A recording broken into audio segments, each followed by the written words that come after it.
May mga pagkakataon ba na pakiramdam mo kabayan, napapagod ka kahit wala ka namang ginagawa? Or yung tipong kumpleto naman yung tulog mo, pero pagkagising mo sobrang bigat pa rin ang pakiramdam. Parang may mabigat na enerhiya na umihila sa tahanan, may mabigat na enerhiya sa paligid. Sa negosyo, kwarto, sala, o kung saan ka madalas tumatambay kabayan. Hindi lahat ng dumi kabayan nakikita ng pisikal na mata. Hindi dapat malinis lang ang pisikal na espasyo, hanggang espiritual dapat kiniklens yan. Ang incenso candle for cleansing mula sa Lika Merchandise ay espesyal na kandila na ginawa upang magbigay ng liwanag sa espasyo na ating ginagalawan.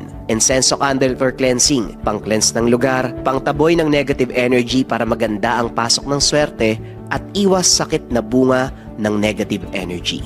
Sa isang sindilang kabayan, gumagaan ang kapaligiran, lumilinis ang espasyo, nagiging mahimbing ang pagtulog sa gabi. Ito ay mainam na gamitin pang-cleanse na mga lugar kung saan natin nararamdaman ang negatibong enerhiya. Kung interesado ka kabayan, kailangan lang tong sindihan sa umaga at gabi. May yellow basket dito sa baba or pwede mong i-visit ang shop ng Lika Merchandise Incenso Candle for Cleansing.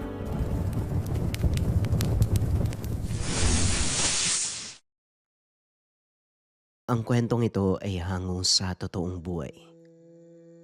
Mula ito sa isa nating kabayan na itago na lamang natin sa pangalang Ramil. Taong 1949, Batangas. Sa isang maliit at tahimik na baryo kung saan napapaligiran ng luntiang kabundukan at malawak na kapatagan. Doon matatagpuan ang isang matandang tahanan na gawa sa makapal na kahoy at batong buhay. Sa kabila ng kaanyuan nito na tila matibay pa sa panahon, ang bahay na yun parang inuubos na rin ng kalumaan. Tinatawag itong bahay mirador, isang pangalan na kaagad nagdudulot ng kakaibang lamig sa kung sino mang makakarinig.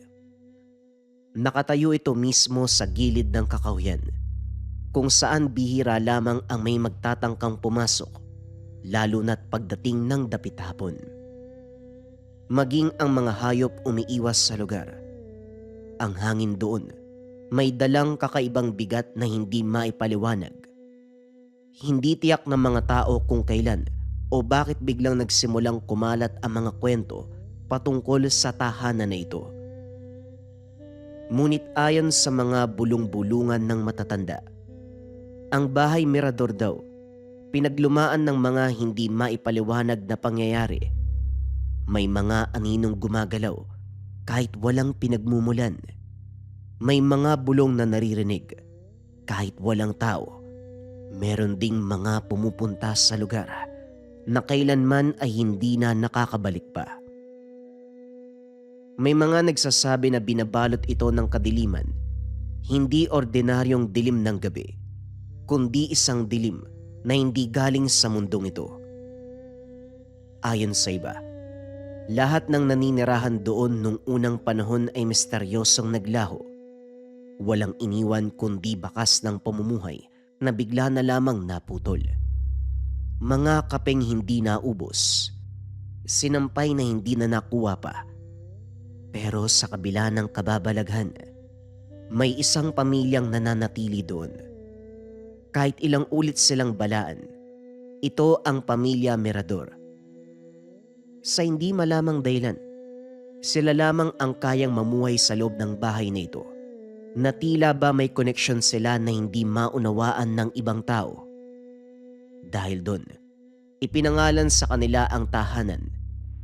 Simula noon, naging bahagi na sila ng alamat ng bayan. Isang araw, dalawang tenderang naglalako ng mga paninda ang napadaan sa harap ng bahay mirador.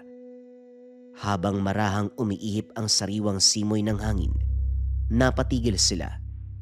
Hindi dahil sa pagod, kundi dahil sa pakiramdam na tila may nakatitig mula sa loob ng madilim na bintana.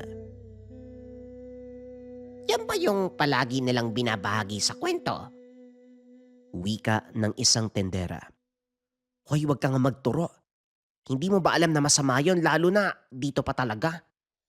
Naramdaman mo ba yon? Parang may nakatingin sa atin. Kaya nga bilisan mo maglakad dyan, kanina pa ako kinikilabutan eh. Baka biglang may lumabas. Eh ano, di ba dyan nakatira yung pamilya? Yung isang pamilya, akala ko mabait ang mga yon. Walang nakakaalam kung mabuti silang tao. Ang alam lang ng karamihan, tahimik ang pamilyang yon. Hindi lumalabas ng bahay. Kahit nga, ngitian sila eh. Teka, para may kakaiba. Basta hindi normal ang itsura nila. Ano bang sinasabi mo? Ano, pangit sila ganon? Baliw, hindi naman sa ganon. Ang sinasabi ko lang, may mga usap-usapan, may kakaiba sa itsura nila, parang hindi tao. Huwag ka na nga magtanong na magtanong. Kailangan na nating umalis dito. Natatakot na talaga ako. Ay, sige na nga, halika na. Nang makalis ang dalawang tendera, sumakto ang pagsara ng mga bintana. Dumako tayo sa tahanan ni Ramil, isa sa mga residente ng bayan at malapit sa bahay mirador. Ramil, anak, halika na, kakain na tayo.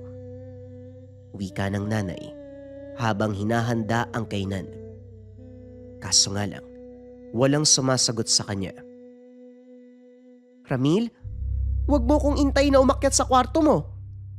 Alam mo nang medyo tumatanda na ako eh. Bilisan mo na.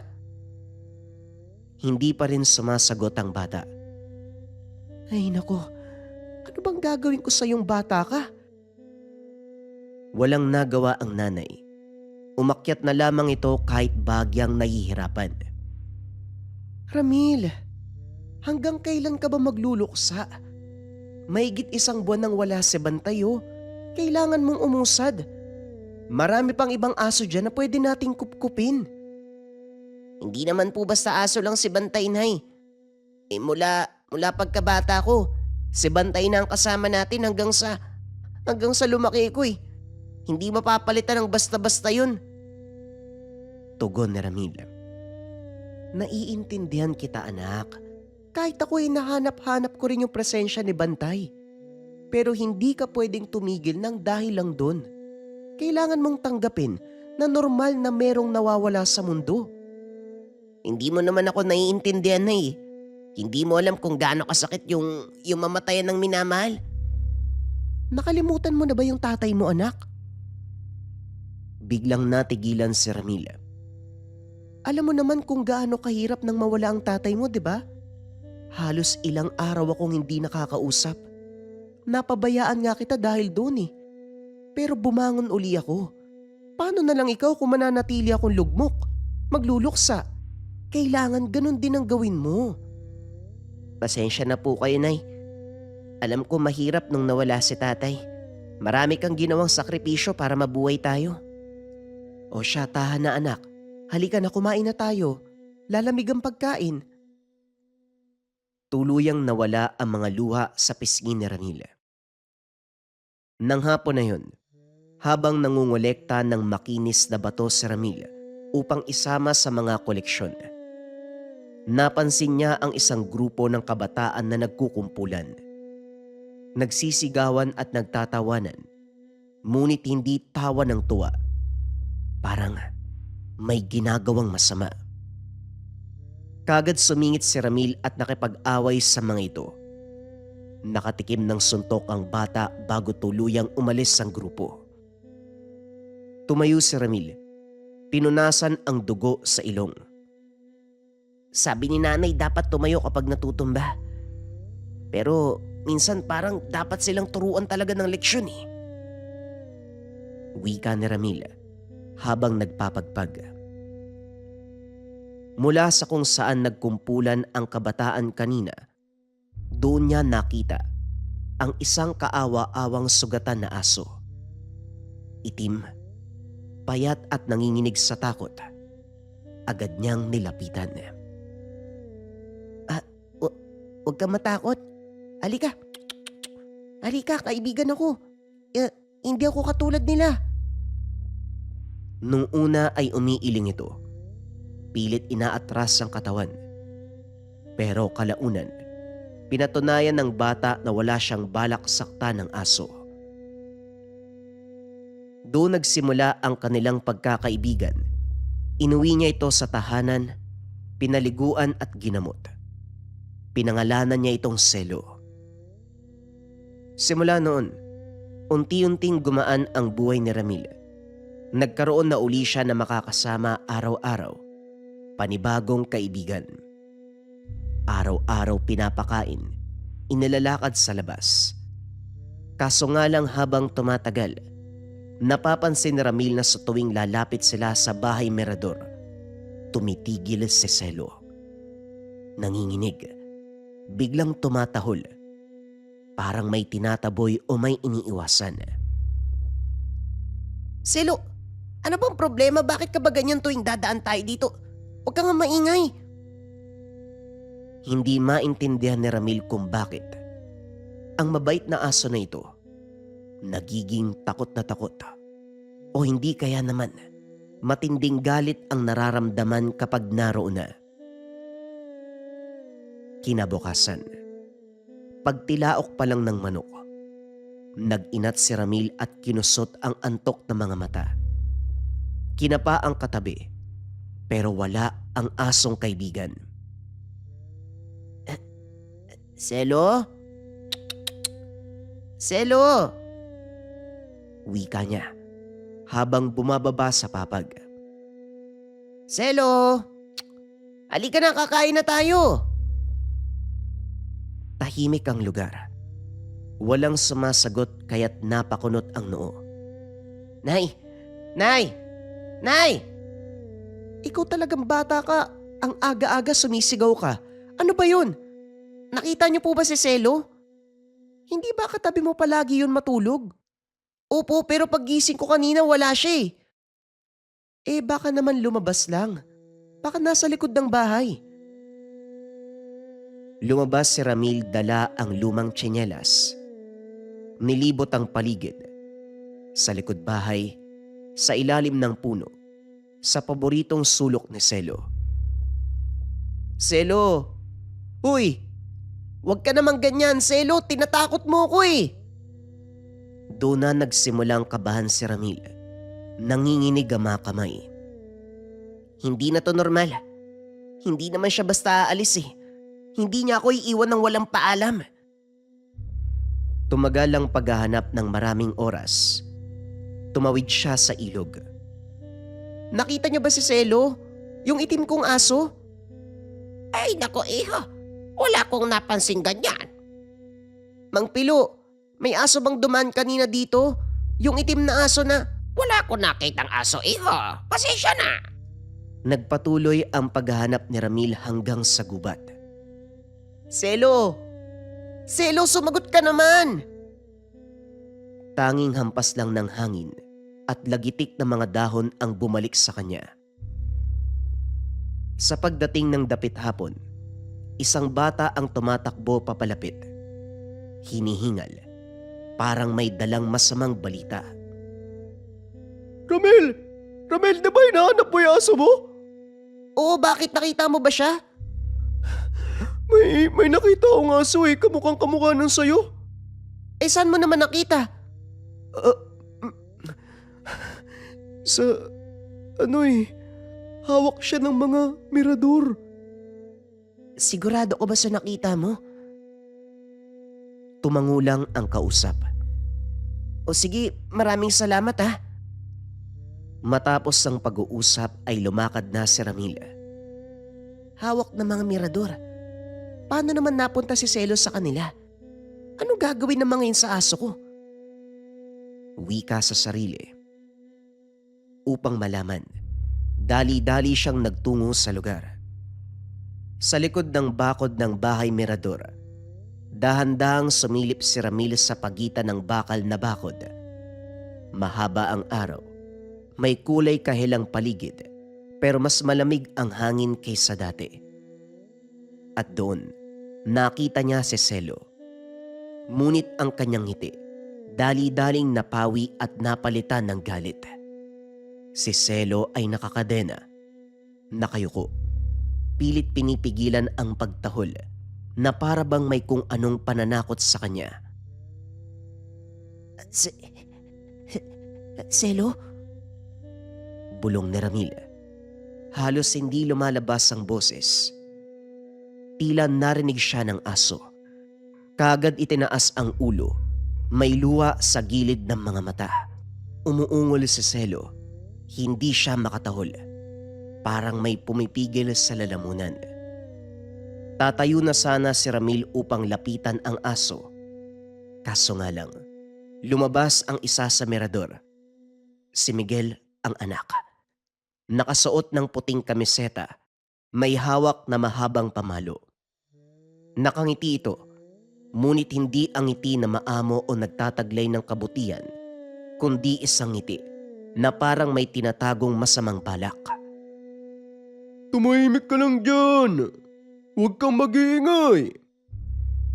Tinapik niya ang pamalo sa lupa papalapit kay Selo. Napatras ang aso at nanginig. Sa galit, muntika nang lumabas si Ramil mula sa pinagtataguan, pero hinawakan niya ang dibdib. Hindi pa to tamang oras, kumalma ka. Hinampas ni Miguel ang pamalo sa bakal. Binabalaan ang aso. Bakit nila ginagawa yan? Ano bang kasalanan ni Selo sa kanila? Lumabas si Aling Elvira na parang walang emosyon. Walang awa sa kalagayan ng aso. Miguel, siguraduhin mong hindi yan tatahol mamayang gabi. Alam mong ayoko ng istorbo. Opo, ina. Masusunod po. Kitang-kita ang takot niya sa ina. Pag-alis ni Aling Elvira, binulungan ng binata si Selo. Napakababa ng boses nito, pero narinig ni Ramil. Isang ingay mo pa. Bukod sa mas maigpit na ang ikakadena ko sa'yo, ilalagay pa kita sa hula. Naiintindihan mo? Napapikit si Selo. Tumutulo na ang luha. Doon tuluyang nagliyab ang galit na nararamdaman ng bata. Mga walang iya kayo. Anong gagawin niya sa aso ko? Hindi kayo tao. Hindi gagawin ng normal na tao yan, oh. Wika niya sa sarili. Humigpit ang kamao. Muli niyang tinitigan si Selo at sa unang beses, nakita niya ang takot. Isang senyales na kakaiba. Tila ba naiintindihan niya ang aso. Pinapalayo na siya sa lugar. Selo, basta intayin mo ko ha. Hindi kita papabayaan. Makakalaya ka rin dyan. Antayin mo lang ako. Kinabukasan, sinubukan niyang kunin ng maayos ang aso. Kaso nga lang, wala namang asong naligaw dito. Tugon ni Miguel. Oh, wala po kayo nakita yung kulay itim po na aso. Maiksi po yung buntot at... Sinabi ko na sa'yong wala, di ba? Umalis ka na. Nakakaistorbo ka ng mga tao dito.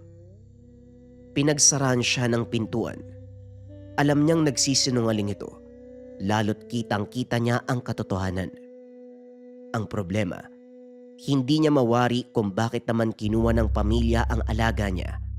Nagawa pang magsinungaling patungkol dito. Kung kani-kanino humingi ng tulong ang bata, ngunit ni isa, walang gustong tumulong sa kanya. Natatakot ang mga ito na lumapit sa bahay mirador. Bakit po ba kayo natatakot sa bahay mirador? Parang kahit sinong matanda walang gustong lumapit ah. Ikaw talagang bata ka. Habang wala pa ang nanay mo, ako muna mag-aalaga sa'yo. Ikaw lang ang aalagaan ko, hindi kasali si Selo. At isa pa, marami namang ibang aso dyan eh. Pwede kang magkup-kup ng iba. Huwag mo nang kunin yung aso sa bahay mirador.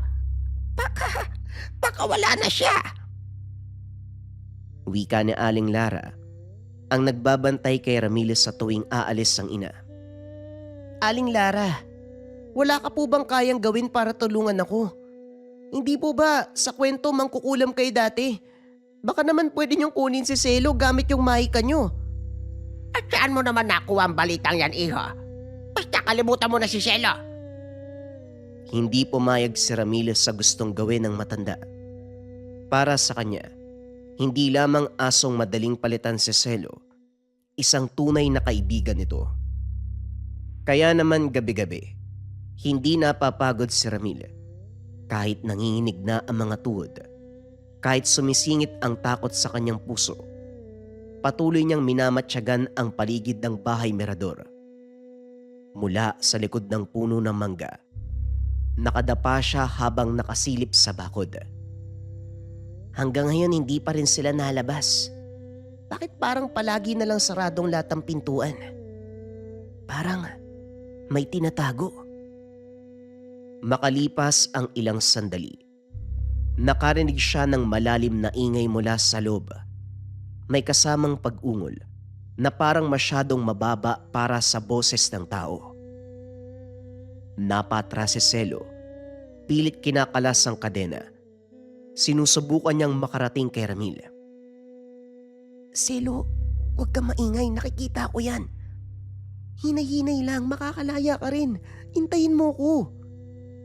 Ngunit dahil sa ingay ng kadena, biglang bumukas ang pintuan. Dali-daling kumaripas ng takbo si Ramil at nagtago sa kakawyan. Nang makabalik sa loob ng tahanan si Miguel, matapos patahimikin ng aso, tatayo na sana muli si Ramil. Hoy! Hoy, bata! Nagulat si Ramil. Nakatayo ang matandang si Mang Benito. Payat, gusgusin ang kasuotan. Ang mga mata, wari laging bagong gising mula sa isang malagim na bangungot. Kilala siya sa buong baryo, ngunit hindi sa paraang kaaya-aya. Madalas siyang kinakainisan ng mga tao dahil sa labis sa pagsusungit. Tila walang pakialam sa sino man at palaging may matalim na tingin na nakakapagpatigil sa kahit na sino. Ganun pa man, sa kabila ng inis ng mga taga-baryo, wala ni isa ang naglakas loob na kumalaban o sumagot ng pabalang kay Mang Benito. Hindi dahil sa respeto, kundi dahil sa kakaibang hiwagang inuugnay sa kanya. Ayon sa mga kwento, minsan na raw niyang pinahirapan ang nagbakasakaling hamunin siya. Hindi nagtagal ang taong yon ay kinulam. Nagkasakit ng walang paliwanag. Nanghina hanggang sa halos hindi na makilala. Dagdag pa ng ilan, ang iba daw nitong nakakaaway ay hindi na muli pang nakita. Kahit anino, bangkay, wala nang natagpuan. Mang Benito, kayo po pala. Anong ginagawa mo dyan? Ano po kasi? Hindi dito ang lugar sa bata, lalo na't gabi. Magsalita ka. Ipaliwanag mo kung bakit ka nandito. Tila tumindig ang balahibo ni Ramil sa bawat salitang lumalabas sa matanda. Nagbabantay lang po. Yung aso ko si Selo po kasi kinuha siya ng mga mirador eh. Tapos ayaw po nilang ibalik eh. Tumigas ang mukha ng matanda. Parang may tinamaan sa kanyang loob. Umalis ka na. Huwag kang lalapit dyan. Kung alam mo lang ang tunay na anyo ng mga mirador. Ano po ang ibig niyong sabihin? Ano po bang meron sa kanila? Bakit nila kinadena si Selo? Hindi na sumagot pa ang matanda. Tinalikuran siya nito. Bakit ba ayaw niya akong sagutin? Ano bang alam niya? Sa isang iglap, nawala si Mang Benito sa lugar. Makalipas ang ilang sandali, napagtanto ni Ramil na hindi niya na mababawi si Selo ng gabing yun. Kaya naman umuwi na siya. Pagdating sa tahanan, naupo na lamang sa ilalim ng puno sa bakuran. Doon nakita siya ni Aling Lara. Bakit, iha? Nasa labas ka gabing-gabi na. Matulog ka doon sa loob. Hindi kagad sumagot ang bata. Lumapit si Aling Lara. Diyos ko. Tignan mo mga mata mo. Napakaitim at lalim na. Ilang araw ka bang hindi natulog, iho? Dahil na naman ba yan sa aso? Hindi lang po aso si Selo, Aling Lara. Kaibigan ko po siya. Kinuha nila si Selo. Hindi ko alam kung bakit nila ginawa yun eh. Nagsisinungaling pa sila. Wala daw silang nakita pero nasa bakuran nila yung kaibigan ko. At saka si Mang Benito. Si Benito. Teka, hindi ba sinabi ko sa'yo na kalimutan mo na si Cielo? Marami pang ibang aso dyan. Aling Lara, hindi mo po ba nararamdaman na may kakaiba sa kanya? Parang hindi siya normal na aso eh. Nakikinig siya, naiintindihan niya ako. Minsan nga akala ko nag-uusap kami. Kahit walang lumalabas na salita sa bibig niya. Yung pagtango, yung pag-iling niya, parang naiintindihan niya ako. Parang nakakaintindi siya ng salita natin, Aling Lara. Napatigil si Aling Lara. Yumuko. Hindi sigurado kung dapat niya bang sabihin o wag muna. Hindi ka dapat nakakarinig ng mga ganitong kwento. Lalo na't bata ka pa. Pero, kailangan na. Umupo si Aling Lara sa tabi ng bata. Ramel, may dapat kang malaman tungkol sa aso mo. Kahit ano pong sabihin niyo, Aling Lara, hindi normal na aso si Selo para sa akin. At tama ka nga doon. Tama ka. Si Cielo, kaya kanya naiintindihan. Bago siya maging aso, tao siya. Ano po? Aling Lara, wag po kayo nagbibiro ng ganyan. Hindi ako nagbibiro, iho. Matagal na ako sa lugar na ito. Kaya saksi ako sa lahat ng kaganapan. Napatitig lamang ang bata. Hinayaang magkwento si Aling Lara. Isang binatang matapang si Cielo noon. Kahit hindi kami magkaibigan o nag-uusap, alam kong katulad ko siya. Nakakakita ng hindi dapat makita. Ang tunay na anyo ng mga mirador. Ang pagkakamali lang niya, sinubukan niyang ipaalam sa bayan ang tungkol doon. Gusto niyang iligtas ang baryo, pero naunahan siya ng kapalaran at ng isa pang pagkakamali. Ano pong pagkakamali? Isinumpa siya ni Benito. Si Mang Benito ho? Bakit naman niya gagawin yun kay Selo? Nang matuklas siya ng pamilya ang binabalak ni Cielo noon, agad siyang hinuli at kinulong. Nakita ito ni Benito at sa isang pagkakamali, nagawa niyang aso si Cielo sa pag-aakalang mas magiging ligtas siya. Aso? Bakit niya gagawing aso? At saka paano mangyayari yun? Ang buong akala niya, mawawala na ng interes ang pamilya kapag naging hayop ito. Pero, hindi na po ba mababawi ang sumpa? Tumulo ang luha sa gilid ng mata ni Aling Lara. Yan ang pinakamalaking pagsisisi ni Benito. Doon siya unti-unting nagbago. Naging masungit. Ayaw nang tumulong sa iba. Isang pagkakamali. Nagpabago sa buhay ng isang mabuting binata. Kaya gabi-gabi, binabantayan niya ang mga mirador. Sinusubukang mabawi, pero huli na. Kaya pala parang may gustong sabihin si Selo. Kung alam ko lang sana, hindi ko na siya dinaan malapit sa kanila eh.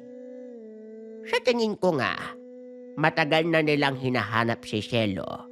Nakitang kasama mo. Ako po pala ang dahilan kung bakit nakuha si Selo. Huwag mong isipin yan, iho. Matanda na rin si Cielo. Oras na siguro para makapagpahinga na siya. Tumingin si Ramirez sa bahay. Bumangon siya. Ramdam ang init ng bagong tapang sa dibdib. Kung totoo nga po ang sinasabi niyang Aling Lara, mas lalong kailangan nating makuha si Selo.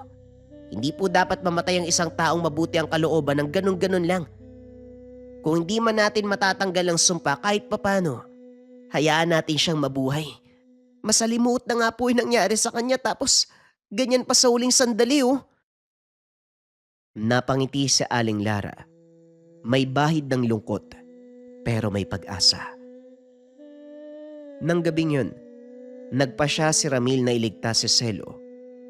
Pumasok siya ng palihim sa lugar ng mirador. Tahimik ang paligid. Bitbit lamang ang isang patalim na binigay ni Aling Lara. Dalin mo ang bagay na ito. Hindi na kita masasamahan.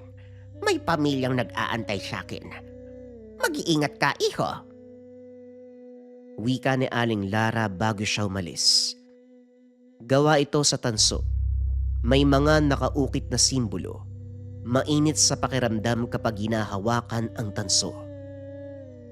Sa loob ng lugar, malamig ang simoy ng hangin kahit walang bintana. May mga yabag mula sa taas. Mahaba, mabigat at hindi pangkaraniwan. May boses na bumasag sa katahimikan. Handa na ba kayo? Wika ni Aling Elvira. Kasunod niya si Miguel at Gregorio. Sa harap ni Ramil, habang nakatago, kitang-kita niya ang tunay na anyo ng mga ito. Maputla ang balat. Mahaba ang mga kuko. Aakalain mong demonyo. Hindi nakapagsalita si Ramil. Hindi makagalaw. Parang napako sa kinakatayuan nito ang mga paa. Sige na, dali ng alay. Ibinaba nila ang kadena. Narinig ni Ramil ang pag-ungol ni Selo. Huwag ka nang maingay. Ang tagal ka naming hinanap eh. Inilagay si Selo sa gitna ng simbolo. Nakaupo sa paligid ang pamilya. Nakayuko. May mga binabanggit na dasal. Matapos ang orasyon, muling nagsalita si Gregorio. Ina ng kadiliman, tanggapin mo kami. Bigyan mo kami ng karagdagang lakas. Tanggapin ang aming alay. Nang marinig ni Selo ang salitang yun, inangat ang ulo. Nagdako ang tingin nila ni Ramil. Nangungusap ang mga mata at tumingi ng tulong. Tama na! Tumigil na kayo! Mula sa dilim, itinaas niya ang punyal na ibinigay ni Aling Lara sa kanya. Nagulat ang buong mirador. Si Miguel ang unang sumunggab. Ikaw na naman bata ka. Ano pag ginagawa mo dito? Bitawan niyo si Selo! Makulit ka talaga ha? Sumunggab si Miguel. Naiharang kagad ni Ramil ang sandata. Nadaplisan ang balat ni Miguel at umusok. Aray ko, ang hapdi ah! Lumapit si Aling Minerva. May hawak ka man yan. Hindi ka na makakalabas dito ng buhay. Walang problema. Basta hindi ko papabayaan si Selo. Kasabay ng kaguluhan, pilit kinakalas ni Selo ang tali. Mas lalong naging agresibo si Miguel. Sa pagbuelo ng kalmot biglang humarang si Selo. Umalis ka riyan! Sinipa niya ang aso. Tumigil kayo! Huwag niyong sasaktan si Selo! Habang sumisigaw at nagpupumigla si Ramil, biglang bumukas ang pintuan. Natigilan ang lahat ng dumating si Mang Benito. Tama na kayo. Masyado na kayong demonyo! Wika ni Mang Benito, sabay taas ng baston. Tumawa lang ang pamilya sa kanya. Kung noon nga hindi ka umubra, ang mga kunwaring kapangyarihan mo, anong nakain mo at naisip mong lumaban ngayon? Wika ni Aling Minerva. Alam kong hindi umubra ang nagawa ko noon. Pero ang dala ng bata, siguradong tatalab sa inyo. Hinawakan nito ang ibinigay ni Aling Lara. Nagsambit ng orasyon. Kuminang ng napakalakas ang sandata. Nawala ang ngisi sa kanilang mga muka. Kanina daplis pa lang ang natamo ni Miguel. Ngunit matindi na ang sakit na nararamdaman. Paano pa kaya kung tuluyan na itong mabaon sa katawan? Ilang sandali pa. Nagbagsakan ang mga nakatali kay Selo. Walang nagawa ang pamilya. Kuminang ang punyal. Napatras ang mga mirador. Kumaripas ng takbo papalabas. Mang Benito, yung mga mirador! Tatakas sila! Sandali, iho. Ang punyal. Kailangan mo kong bigyan ng liwanag. Baka sakaling mabuhay ang aking baston sa liwanag na taglay ng punyal. Lumapit si Mang Benito. Ipinaglapat ang dalawang gamit. Sa loob ng ilang sandali, nagbago ang anyo ni Selo. Naging payat na binata. Duguan. Nanginginig pero malinaw ang muka. Ramil. Hindi nagtagal bumagsak si Selo sa lupa. Muling nabalot ng liwanag. Unti-unting bumalik sa pagiging aso. Malapit na. Konti na lang. May babalik natin sa dating anyo si Selo. May mga taong sumigaw sa labas. Dali-daling lumabas si Mang Benito. Habang si Ramil, pinuntahan muna ang kaibigan. Selo, sandali lang babalik ako ha. Antayin mo ko. Dumilat ang mga mata ni Selo. Gumuhit ang pasasalamat sa kanyang mga mata bago siya tuluyang mawala ng lakas. Mula sa labas nagdatingan ang mga taga-baryo. May hawak na itak, sulo at iba pang sandata. Sa pamumuno ni Kapitan Pascual, ang pinuno ng bayan, sinalubong nila ang mga nilalang. Diyos ko, yan na ba ang matagal nilang tinatago? Mga kabaryo, pakinggan niyo ako. Ito ang usapin na matagal nang hindi pinag-uusapan sa baryo. Binabalot tayo ng takot. Hindi tayo ligtas hanggat nandito ang tahanan. Hindi natin alam kung marami na silang nakuha, pero alam natin na takot at panganib ang dala ng tahanan na ito. At ngayon sa ating harapan, kitang-kita ng ating mga mata na hindi tao ang mga nakatira. Si Ramil, napatitig na lamang sa labas. Hindi mawari kung bakit nandito ang mga residente. Mula sa gitna ng mga tao, unti-unting humarap si Aling Lara. Ramil, tinawag ko ang buong baryo para makatulong sa'yo. At ikaw naman, Benito, alam kong ikaw ang nakakaalam kung paano mapupuksa ang mga mirador. Mang Benito? Alam naming hindi naging perpekto ang karanasan mo sa bayang ito. Pero tanging ikaw lang ang may karunungan. Simple lang ang kailangan nating gawin. Kailangan wasakin ang pinagmumula ng kanilang kapangyarihan. Kailangan wasakin ang bahay na ito. Kung ganon mga kabayan, ano pang inaantay natin? Sige na! Nang marinig ng mga mirador ang binabalak ng mga tao, doon nag-alab ang mga galit. Hindi kami papayag. Hindi namin kayo hahayaan. Malakas na angil ang pumalahaw sa buong lugar at doon na nagsimulang umatake ang pamilya. Maraming nasugatan, nasaktan. Sunod-sunod ang sigaw ng mga taga-baryo. Lumaban ang ilan sa mga residente habang ang ilan naman ay sinugod ang bahay. Pilit ginigiba ang dingding pero kakaiba ang lakas ng mga nilalang. Kagad nilang nasaktan ng mga residente dahilan kung bakit madaling humina ang panig ng mga tao. Ano na, Benito? Tapos ka na ba dyan? Oo, tapos na ako! Matapos itaktak ang huling patak ng gaas, sumigaw ng napakalakas ang mga mirador. Buong lakas at bilis na sumugod sa matanda. Hinampas nila si Mang Benito at tumilapon nito ng napakalayo. Hinampas din nila, patilapon si Aling Lara. Ngunit bago nila ito magawa, naitapon na ng matanda ang apoy. Nag-ingay ang buong tahanan. Umuga, lumiyab. Parang napakaraming boses ang nasusunog sa loob. Mabilis kumalat ang apoy. Walang ibang nagawa ang mga mirador kung hindi sumigaw, habang ang kanilang mga katawan ay nilalamo na ng apoy.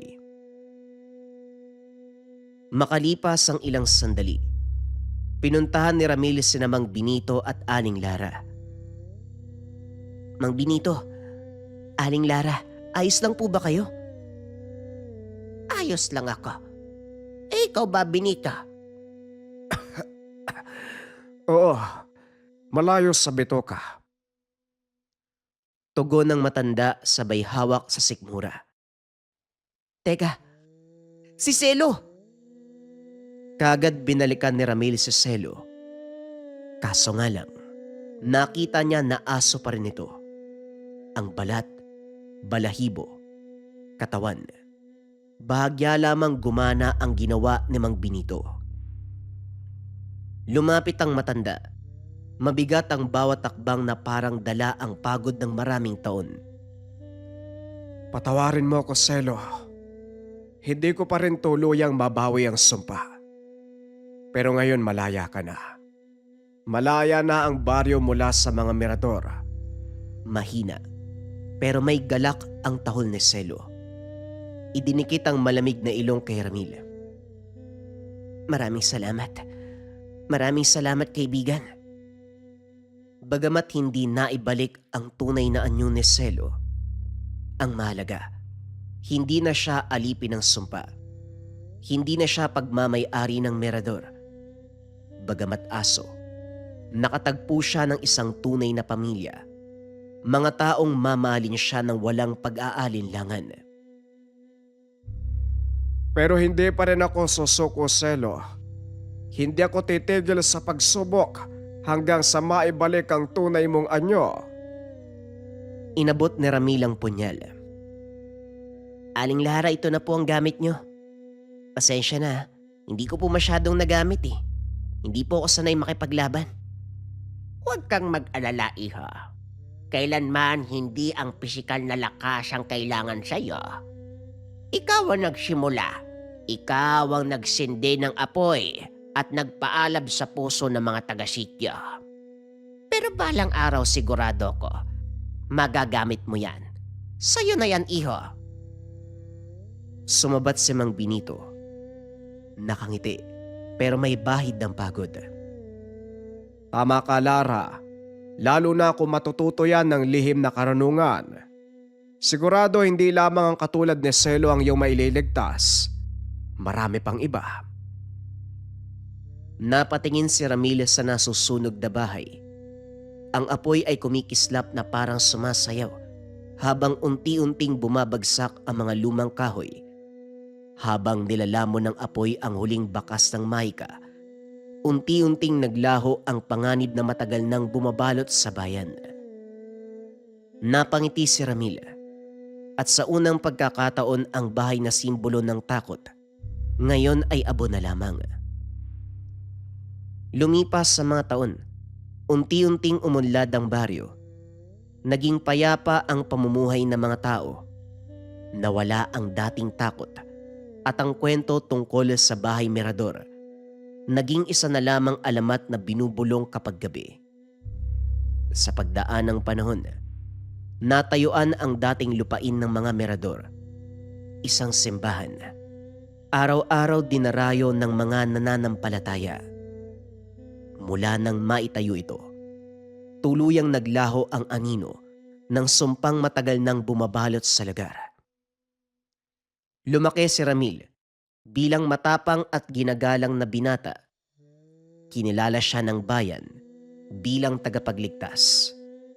Kasama pa rin niya si Selo, hindi lamang bilang aso, kundi bilang katapat na kaibigan, katuwang sa bawat pagsubok.